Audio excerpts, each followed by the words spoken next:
Good morning traders അരീനയുടെ pre market റിപ്പോർട്ടിലേക്ക് ഏവർക്കും സ്വാഗതം. നിങ്ങളോടൊപ്പം ഞാൻ റഷീദ് തായ്ലാർ. ഈ വീഡിയോസ് 2 സെഷനുകളായിട്ടാണ് പ്രധാനമായിട്ടും ബ്രോഡ്കാസ്റ്റ് ചെയ്യുന്നത്. ഒന്ന് മോർണിംഗ്, അതായത് പ്രീ മാർക്കറ്റ് സെഷൻ നിങ്ങളിപ്പോൾ കണ്ടുകൊണ്ടിരിക്കുന്നത്, മറ്റൊന്ന് പോസ്റ്റ് മാർക്കറ്റ് റിപ്പോർട്ട്. 2 ഭാഗങ്ങളാണ്, രണ്ടും കാണാൻ പ്രത്യേകം ശ്രദ്ധിക്കുക. പുതിയതായിട്ട് ചാനലിലെത്തിയ ആൾക്കാരൊക്കെ ഒന്ന് സബ്സ്ക്രൈബ് ചെയ്യുക. അപ്പോൾ രാവിലെ തന്നെയാണ് എന്തൊക്കെയാണ് വിശേഷങ്ങൾ, ചായയോടെയൊക്കെ കഴിഞ്ഞിട്ടുണ്ടാവും എന്ന് പ്രതീക്ഷിക്കുന്നു. അപ്പോൾ നമുക്ക് പ്രധാനമായിട്ടും എന്തൊക്കെയാണ് ഇന്നത്തെ വിശേഷങ്ങൾ നോക്കി. ഇന്ന് 2024 ഏപ്രിൽ 16 ചൊവ്വാഴ്ചയാണ്. നാളെ മാർക്കറ്റ് അവധി ആയതുകൊണ്ട് തന്നെ ഇന്ന് ഫിൻനിഫ്റ്റിയുടെയും ബാങ്ക് നിഫ്റ്റിയുടെയും എക്സ്പയറിയാണ്. അപ്പോൾ നോക്കാം ഇന്നത്തെ വിശേഷങ്ങൾ എന്തൊക്കെയാണ് എന്നുള്ളത്. അപ്പോൾ ആദ്യമായിട്ട് പതിവ് പോലെ നമുക്കൊരു മെസ്സേജുമായിട്ട് തുടങ്ങാം. അതായത് സമൂഹം നമ്മളുടെ ഭാവി ഓൾറെഡി അവർ പ്രവചിച്ചു വെച്ചിട്ടുണ്ടാവും. പക്ഷേ നമ്മൾ എന്താവണം എന്ന് തീരുമാനിക്കുന്നത് നമ്മളാണ്. ഇത് ട്രേഡേഴ്സിനെ സംബന്ധിച്ചിടത്തോളം ഭയങ്കര ഇമ്പോർട്ടൻ്റ് ആണ്. കാരണം ഒരാൾ ഓൺലൈൻ ട്രേഡിങ്, പ്രത്യേകിച്ച് കേരളത്തിൽ ഓൺലൈൻ ട്രേഡിങ് ചെയ്യുന്നു എന്ന് പറഞ്ഞു കഴിഞ്ഞാൽ ഒന്നുകിൽ നാട്ടുകാരുടെ കാശ് വാങ്ങിച്ച് ഫ്രോഡ് ആക്ടിവിറ്റി ചെയ്യുന്നു, അല്ലെങ്കിൽ വെറുതെ കഷ്ടപ്പെട്ടുണ്ടാക്കിയ കാശ് കൊണ്ട് ഓൺലൈനിൽ കളയുന്നു. ഈ 2 വാചകങ്ങളാണ് സമൂഹം നമ്മുടെ മുന്നിലേക്ക് വയ്ക്കുക. ഇത് രണ്ടും അല്ല എന്ന്, ഇതുകൊണ്ടൊരു ജീവിക്കാൻ പറ്റും എന്ന് തെളിയിക്കേണ്ടത് നിങ്ങളാണ്. ഒരു പക്ഷേ ഒരുപാട് നെഗറ്റീവ് കമൻസ് കണ്ടിന്യൂസ്ലി നമ്മളെ തലച്ചോറിലേക്ക് കയറുമ്പോൾ നമ്മളും ഒരു പരിധിവരെ ആ രീതിയിലേക്ക് പോവാറുണ്ട്. സോ സമൂഹം എന്തു പറയുന്നു എന്നുള്ളത്, അല്ലെങ്കിൽ നിങ്ങളുടെ ചുറ്റുമുള്ളവർ, നിങ്ങളുടെ കൂട്ടുകാർ, നിങ്ങളുടെ സർക്കിളിലുള്ള ആൾക്കാർ എന്തു പറയുന്നു എന്നത് ഒരിക്കലും നിങ്ങളുടെ വിധിയല്ല. അത് അവരുടെ ഒരു ജോലി അവർ ചെയ്യുന്നു. പക്ഷെ നിങ്ങൾ എന്താകണം എന്ന് തീരുമാനിക്കുന്നത് നിങ്ങളാണ്. അത് നിങ്ങൾക്ക് എന്താണെന്ന്, നിങ്ങൾക്ക് കള്ളനാകാം, അല്ല നല്ലവനാവണോ, അല്ലെങ്കിൽ ട്രേഡ് ചെയ്ത് ജീവിക്കണം എന്നാണ് നിങ്ങൾ, തീർച്ചയായിട്ടും അതും സാധിക്കും. അതിൻ്റേതായ രീതിയിൽ അത് മുന്നോട്ട് കൊണ്ടുപോയി. അപ്പോൾ സമൂഹം, മറ്റുള്ളവർ എന്ത് പറയുന്നു എന്നത് ഒരിക്കലും നിങ്ങളെ ബാധിക്കുന്ന ഒരു വിഷയമാവരുത്. നിങ്ങൾ എന്താകണം എന്ന് നിങ്ങൾ തന്നെ തീരുമാനമെടുക്കുക. അതിന് വേണ്ട സ്റ്റെപ്പുകൾ ഇപ്പം തന്നെ വെച്ച് തുടങ്ങും. ഒരു നല്ല മെസ്സേജോടുകൂടി നമുക്ക് ഇന്നത്തെ ന്യൂസ് ഹൈലൈറ്റ്സ് നോക്കാം. പ്രധാനമായിട്ടും എനിക്ക് തോന്നുന്നു ജിയോ ഫിനാൻഷ്യൽ സർവീസ് അവർ ഒരു പുതിയ കമ്പനിയായിട്ട് ടൈപ്പിൽ വന്നിട്ടുണ്ട്.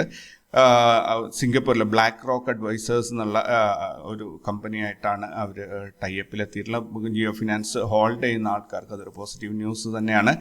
ക്രൂഡ് ഓയിലിൻ്റെ പ്രൈസ് നല്ല രീതിയിൽ കയറിപ്പോകും എന്നാണ് അനലിസ്റ്റുകൾ ഭയപ്പെടുന്നത്. കാരണം ഇറാൻ ഇസ്രായേൽ വാർ ഉണ്ടായിക്കഴിഞ്ഞാൽ ഉറപ്പായിട്ടും ഷിപ്മെൻറ്റ് നടക്കില്ല. ഓയിൽ ഡെലിവറിയിൽ 20% മിഡിൽ ഈസ്റ്റിൽ നിന്ന് തന്നെയാണ് വരുന്നതെന്നാണ് പറഞ്ഞത്. അപ്പോൾ അങ്ങനെയാണെങ്കിൽ നല്ല രീതിയിൽ ക്രൂഡ് ഓയിലിൻ്റെ പ്രൈസ് കയറിപ്പോവാൻ സാധ്യതയുണ്ട് എന്നാണ് അനലിസ്റ്റുകൾ പറയുന്നത്. ഡിക്സൺ ടെക്നോളജീസ് ഡസാൾട്ട് സിസ്റ്റംസുമായിട്ട് ഒരു പാർട്ട്ണർഷിപ്പിലെത്തിയിട്ടുണ്ട്. കാരണം ഈ ഡസാൾട്ട് സിസ്റ്റംസിൻ്റെ മാനുഫാക്ചറിങ് പ്രോസസ്സ് ഓട്ടോമേഷൻ ചെയ്യുന്നതിൻ്റെ ഭാഗമായിട്ട് ഡിക്സൺ ടെക്നോളജീസാണ് അവരുടെ പാർട്ട്ണറായി എത്തിയിരിക്കുന്നത്. സോ ഡിക്സൺ ഹോൾഡ് ചെയ്യുന്നവർക്ക് നല്ലൊരു ഇതാണ്. സൺ TV നെറ്റ്വർക്ക് അവരുടെ ഹിന്ദി ചാനൽ സൺ നിയോ എന്ന ഹിന്ദി ചാനൽ സ്റ്റാർട്ട് ചെയ്തിട്ടുണ്ട്. സോ സൺ TV ഹോൾഡ് ചെയ്യുന്നവർക്കും തീർച്ചയായിട്ടും ഒരു പോസിറ്റീവ് ന്യൂസ് തന്നെയാണ്. DCG കേബിൾസ് ആൻഡ് വയേഴ്സ് ഇന്നാണ് അവരുടെ ലിസ്റ്റിംഗ് വരുന്നത്. NSEയിൽ ഈ IPO ഉണ്ടായിരുന്ന ഇന്നാണ് അത് സ്റ്റോക്ക് ലിസ്റ്റിംഗ് വരുന്നത്. ആസ്റ്റർ DM ഹെൽത്ത് കെയർ 118 രൂപ പെർ ഷെയർ ഡിവിഡൻഡ് ഡിക്ലെയർ ചെയ്തിട്ടുണ്ട്. സോ ആസ്റ്റർ DM ഹോൾഡ് ചെയ്യുന്നവർ അത് ഒന്ന് നോക്കുക. Star housing finance, LIC housing finance 25 കോടി രൂപയുടെ ഒരു ലോൺ സ്റ്റാർ ഹൗസിംഗ് ഫിനാൻസിന് കൊടുത്തിട്ടുണ്ട്. സോ അത് LICയും സ്റ്റാർ ഹൗസിംഗ് രണ്ടും ഒന്ന് നോക്കിക്കോളാം. ഗുജറാത്ത് ഗ്യാസ്, ആ കമ്പനി നമ്മുടെ എന്താ പറയുക, ഇന്ത്യൻ ഓയിൽ കോർപ്പറേഷനായിട്ട് ഒരു MOU സൈൻ ചെയ്തിട്ടുണ്ട്. അവരുടെ എന്താ പറയുക, ഇത് പ്രൊഡക്ഷനൊക്കെ വൈഡൻ ചെയ്യുന്നതിന് വേണ്ടിയിട്ടാണ് അത് ചെയ്തിരിക്കുന്നത്. GTPL ഹാത്വേ ഇന്നലെ റിസൾട്ട് വന്ന ഒരു കമ്പനിയാണ്. 16 കോടിയുടെ പ്രോഫിറ്റാണ് അവർ രേഖപ്പെടുത്തിയിരിക്കുന്നത്. തീർച്ചയായിട്ടും നല്ലൊരു ഇത് തന്നെയാണ്. ചെറിയ കമ്പനിയാണെന്ന് തോന്നുന്നു. Capacitive infra projects, valiant Mauritius partners എന്നുള്ള ഒരു കമ്പനി. ഞാൻ ഈ മൗറീഷ്യസ് കണ്ടതുകൊണ്ടാണ് അത് ഇതിനകത്ത് ഉൾപ്പെടുത്തിയിരിക്കുന്നത്. എന്തായാലും 306 രൂപ പെർ ഷെയറായിട്ട് 5,71,700 സ്റ്റോക്കുകൾ ഈ Mauritius company capacity infra projects എന്നുള്ള കമ്പനിയുടെ സ്റ്റോക്കുകൾ അവർ വാങ്ങിച്ചെടുത്തിട്ടുണ്ട്. തീർച്ചയായിട്ടും മൗറീഷ്യസ് കമ്പനീസ് വളരെ ആക്റ്റീവായിട്ട് ഇന്ത്യൻ മാർക്കറ്റിൽ വരുന്നുണ്ട് എന്നുള്ളത് ശ്രദ്ധിക്കേണ്ട ഒരു കാര്യം തന്നെയാണ്. മണപ്പുറം ഫിനാൻസ് എന്താ പറയുക, അവരുടെ ഒരു സ്പെഷ്യൽ മീറ്റിംഗ് ഏപ്രിൽ 19 നടക്കുന്നുണ്ട് എന്നാണ് പറയുന്നത്. അതിനുള്ള വിഷയം എന്താണെന്ന് പറഞ്ഞു കഴിഞ്ഞാൽ $500 മില്യൺ ഒരു ലോണായിട്ട് സംഘടിപ്പിക്കാൻ അവർ ശ്രമിക്കുന്നുണ്ട് എന്നതിന് വേണ്ടി, അതിൻ്റെ അപ്രൂവലിന് വേണ്ടിയിട്ടാണ് ചെയ്യുന്നത്. തീർത്ത് ഗോപികോൺ ദ കമ്പനി അവരുടെ എന്താ പറയുക IPO ഇന്നാണ് 111 രൂപ പ്രൈസിൽ ഇന്നാണ് ലിസ്റ്റിംഗ് വരുന്നത് NSEയിൽ.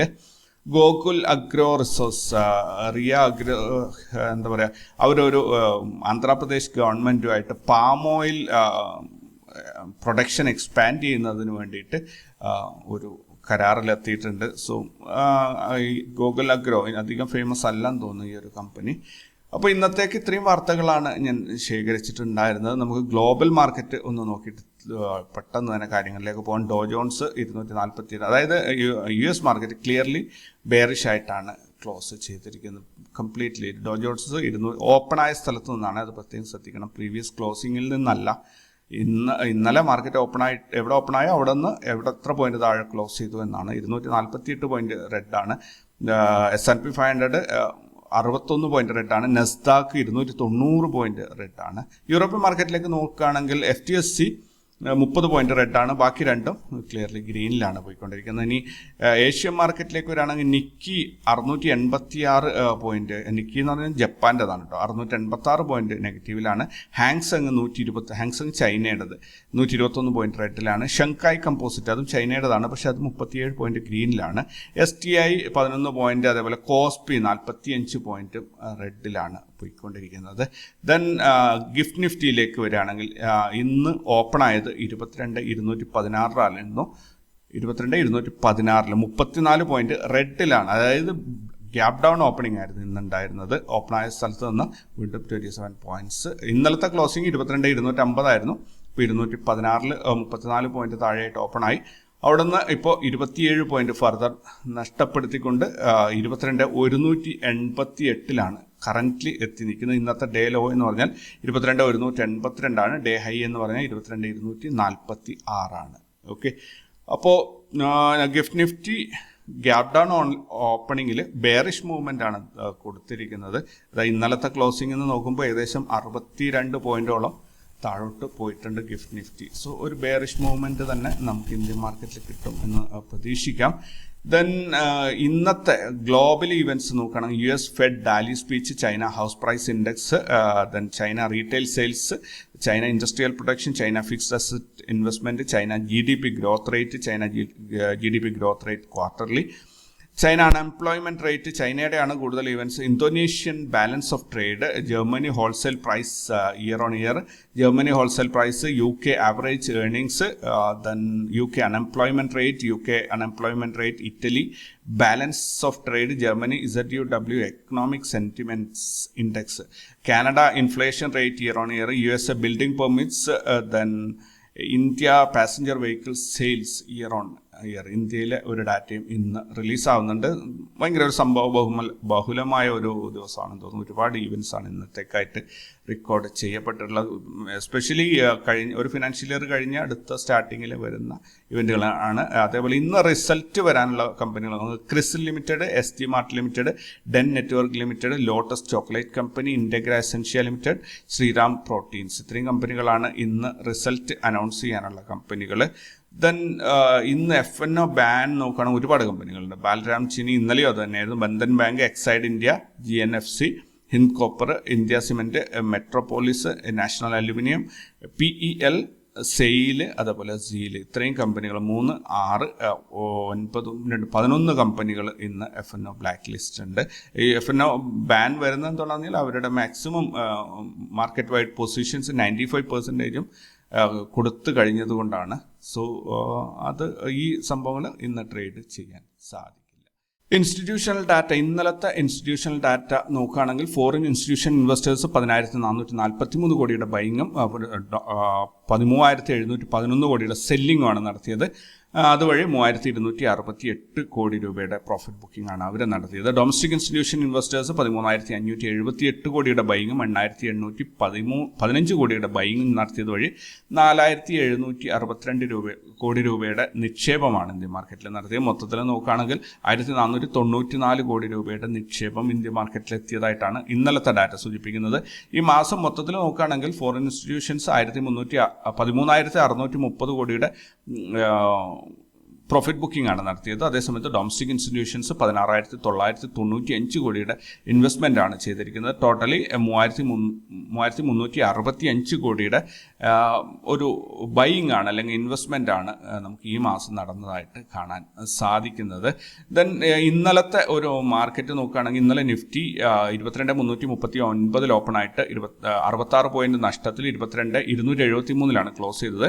5 ദിവസമായിട്ട് കമ്പയർ ചെയ്ത് നോക്കുമ്പോൾ ക്ലിയർലി ബെയറിഷ് മൂവ്മെൻ്റ് ആണ് അത് നമ്മൾ സൂചിപ്പിക്കുന്നത്. 5 ദിവസത്തെ നിഫ്റ്റിയുടെ പെർഫോമൻസ് നോക്കുകയാണെങ്കിൽ 306 പോയിന്റിൻ്റെ ഒരു നഷ്ടമാണ് ഉണ്ടാക്കിയത്. അതേപോലെ ഏപ്രിൽ മാസത്തിൽ 183 പോയിന്റിൻ്റെ നഷ്ടമാണ് നിഫ്റ്റിയിൽ ഉണ്ടായിരിക്കുന്നത്. ഇന്നലെ നിഫ്റ്റിയിൽ നോർമൽ CPR ആയിരുന്നു, പക്ഷേ വെർജിൻ ആയിരുന്നു. അതായത് പ്രൈസ് ആക്ഷൻ അതിനെ ക്രോസ് ചെയ്തിട്ടില്ല. ഇന്ന് ആണെങ്കിൽ നോർമൽ CPR ആണ്. എന്തായാലും ഇന്നലെ പ്രൈസ് ആക്ഷൻ ക്രോസ് ചെയ്യാത്തത് കൊണ്ട് തന്നെ ചിലപ്പോൾ അതിനൊരു പ്രതീക്ഷയുണ്ട്. കാരണം ആ ഒരു നോട്ട് റേറ്റ് സോണിലേക്ക് മാർക്കറ്റ് അല്ലെങ്കിൽ CPRലേക്ക് മാർക്കറ്റ് കയറിയോ ഇറങ്ങിയോ, മുകളിൽ നിൽക്കുന്ന മാർക്കറ്റാണെങ്കിൽ താഴോട്ട് വരാനും താഴെ നിൽക്കുന്ന മാർക്കറ്റാണെങ്കിൽ തിരിച്ച് മുകളിലോട്ട് വരാനുള്ള ഒരു അവസരമാണ്. ഇന്ത്യ വിക്സ് അവസാനിച്ചിരിക്കുന്നത് ഇന്നലെ 12.47 ഇന്നത്തെ ഓപ്പണിംഗ് മിക്കവാറും അതായിരിക്കും. നിഫ്റ്റിയുടെ പുട്ട് കോൾ റേഷ്യോ 0.64 ആയിട്ടാണ് വന്നിരിക്കുന്നത്. അതൊരു ക്ലിയർലി ബെയറിഷ് മൂവ്മെൻ്റ് ആണ് നമ്മളോട് പറയുന്നത്. ഹയസ്റ്റ് ഓപ്പൺ ഇൻട്രസ്റ്റ് 22,700 1.16 1,16,00,000 കോളാണ് റൈറ്റ് ചെയ്തത് 22,700. അതേപോലെ പുട്ടാണെങ്കിൽ 22,000 1,15,00,000 റൈറ്റ് ചെയ്ത് കട്ടൊക്കെ നിൽക്കുകയാണ്, ഒന്നിനൊന്ന് തന്നെ നിൽക്കുന്നുണ്ട്. ദെൻ സ്പോട്ട് പ്രൈസ് ഇപ്പോൾ ഉള്ളത് 22,273 രണ്ട് വശത്തോട്ട് പോകുന്നതിൽ മുകളിലോട്ട് കുറച്ചുകൂടെ ദൂരമുണ്ട് സഞ്ചരിക്കാൻ, താഴോട്ട് 22,000 എന്നുള്ളത് വളരെ അടുത്താണ്. എന്ന് വെച്ച് 22,000 സ്റ്റോപ്പ് ആവും എന്നൊന്നും തെറ്റിദ്ധരിക്കേണ്ട. അതുപോലെ 22,700 മുകളിൽ പോവില്ല എന്നും തെറ്റിദ്ധരിക്കരുത്. ഓപ്പൺ ഇൻട്രസ്റ്റ് ഒക്കെ ആ സമയത്താകുമ്പോൾ ഓട്ടോമാറ്റിക്കായിട്ട് അൺവൈൻഡ് ആവുമോ അല്ലെങ്കിൽ എന്താ പറയുക ഷോർട്ട് ചെയ്തവരൊക്കെ അത് എടുത്തുകൊണ്ട് ഓടുന്ന ഒരു അവസ്ഥയുണ്ടാവും. എന്തായാലും നമുക്ക് മാർക്കറ്റ് ലൈവായിട്ട് തന്നെ നോക്കാം. അതേപോലെ ബാങ്ക് നിഫ്റ്റി ഇന്നലെ 284 പോയിന്റ് നഷ്ടത്തിലാണ് ക്ലോസ് ചെയ്തത്. ഫിൻ നിഫ്റ്റി 146 പോയിന്റ് നഷ്ടത്തിലാണ്. സെൻസെക്സ് 84 പോയിന്റ് ലാഭത്തിലാണ് ഇന്നലെ ക്ലോസ് ചെയ്തത്. അതേപോലെ നിഫ്റ്റി മിഡ് ക്യാപ്പ് 9 പോയിന്റ് നഷ്ടത്തിലാണ് ഇന്നലെ ക്ലോസ് ചെയ്തത്.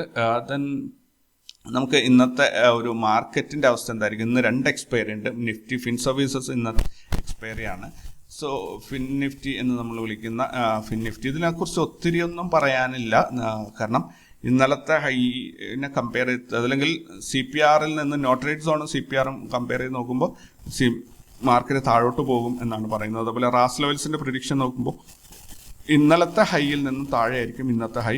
അതുപോലെ ഇന്നലത്തെ ലോയിൽ നിന്നും താഴെയായിരിക്കും ഇന്നത്തെ ലോ. ക്ലിയർലി മാർക്കറ്റ് ഒരു ബെയറിഷ് മൂവ്മെൻ്റ് ആണ് നമ്മളോട് പറയുന്നത്. പിന്നെ ന്യൂസ് ഡ്രിവൺ ആണ്, മിഡിൽ ഈസ്റ്റിലുള്ള ടെൻഷൻസ് ആണ് മാർക്കറ്റിനെ കൊണ്ടുപോകുന്നത്. സോ അത് പ്രത്യേകം ശ്രദ്ധിക്കുക, അതിനനുസരിച്ച് മാർക്കറ്റിൽ പ്ലാൻ ചെയ്യുക. ഇവിടെയുള്ള ഒരു കാര്യം ശ്രദ്ധിക്കാനുള്ളത്, ഇന്നത്തെ ഡേ ലോ എന്ന് പറയുന്നത് 21,013 ആണ്. 21,000 എന്നൊരു ലെവലിലാണ് മാർക്കറ്റ് ലോ പറഞ്ഞിരിക്കുന്നത്. സോ അവിടെ നിന്ന് ഫർദർ താഴോട്ട് പോകും എന്ന് പ്രതീക്ഷിക്കരുത്. അവിടെ ഒരു സപ്പോർട്ട് ഉണ്ടാവും. ഇന്നേ ഒരു ദിവസത്തേക്കെങ്കിലും അവിടെ ഒരു സപ്പോർട്ട് എടുത്ത് മാർക്കറ്റ് നിൽക്കും. ദെൻ ഒരു ഹയർ സൈഡിലേക്ക് വരികയാണെങ്കിൽ അങ്ങനെ വലിയ സംഭവങ്ങളൊന്നും തന്നെ ഇല്ല. 21,455 ഒരു ഹയർ സൈഡിൽ നിൽക്കുന്നത്. എന്നാൽ ഇന്നത്തെ ഡേ ലോ എന്ന് പറയുന്നത് നോട്ട് റേറ്റ് സോണിൻ്റെ ജസ്റ്റ് മുകളിലാണ്. അത് അവിടെ നമുക്ക് ട്രേഡ് ഒന്നും പ്ലാൻ ചെയ്യാൻ പറ്റില്ല. പക്ഷേ 21,271 എന്ന് പറയുന്ന ഇന്നത്തെ ഡേ ഹൈ, പ്രതീക്ഷിക്കുന്ന ഡേ ഹൈ കട്ട് ചെയ്ത് കഴിഞ്ഞാൽ നമുക്ക് നല്ല ട്രേഡുകൾ ഇന്നലത്തെ ഹൈ വരെയുള്ള ഒരു ടാർഗറ്റ് വെച്ചിട്ട് എടുക്കാൻ പറ്റും. സോ ബെയറിഷ് മൂവ്മെൻ്റ് ആണ് മോസ്റ്റ് പ്രോബബ്ലി. പിന്നെ ഒന്ന് CPRലേക്ക് കയറി വരും എന്നുള്ള ഒരു പ്രതീക്ഷയുണ്ട്. അത് മാത്രമാണ് ഇതിനെക്കുറിച്ച് പറയാനുള്ളത്. ഞാൻ ഒരുപാട് പറയാത്തത് ഇന്ന് ന്യൂസിൻ്റെ ബേസിലാണ് ഇത് പോകുന്നത്, അതുകൊണ്ടാണ്. ബാങ്ക് നിഫ്റ്റിയും ഇന്ന് എക്സ്പയറിയാണ്. ബാങ്ക് നിഫ്റ്റിയുടെ റാസ് ലെവൽസ് പ്രകാരം പറയുകയാണെങ്കിൽ റാസ് ലെവൽസിൻ്റെ നോട്ട് റേറ്റ് സോണും CPRും തമ്മിലുള്ള കോമ്പിനേഷൻ പ്രകാരം പറയുകയാണെങ്കിൽ മാർക്കറ്റ് താഴോട്ട് പോകും എന്നാണ് പറയുന്നത്. ദെൻ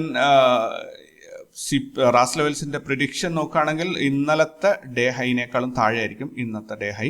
അതേപോലെ ഇന്നത്തെ ഡേ ലോനേക്കാളും താഴെയായിരിക്കും ഇന്നത്തെ ഡേ ലോ എന്നാണ് പറയുന്നത്.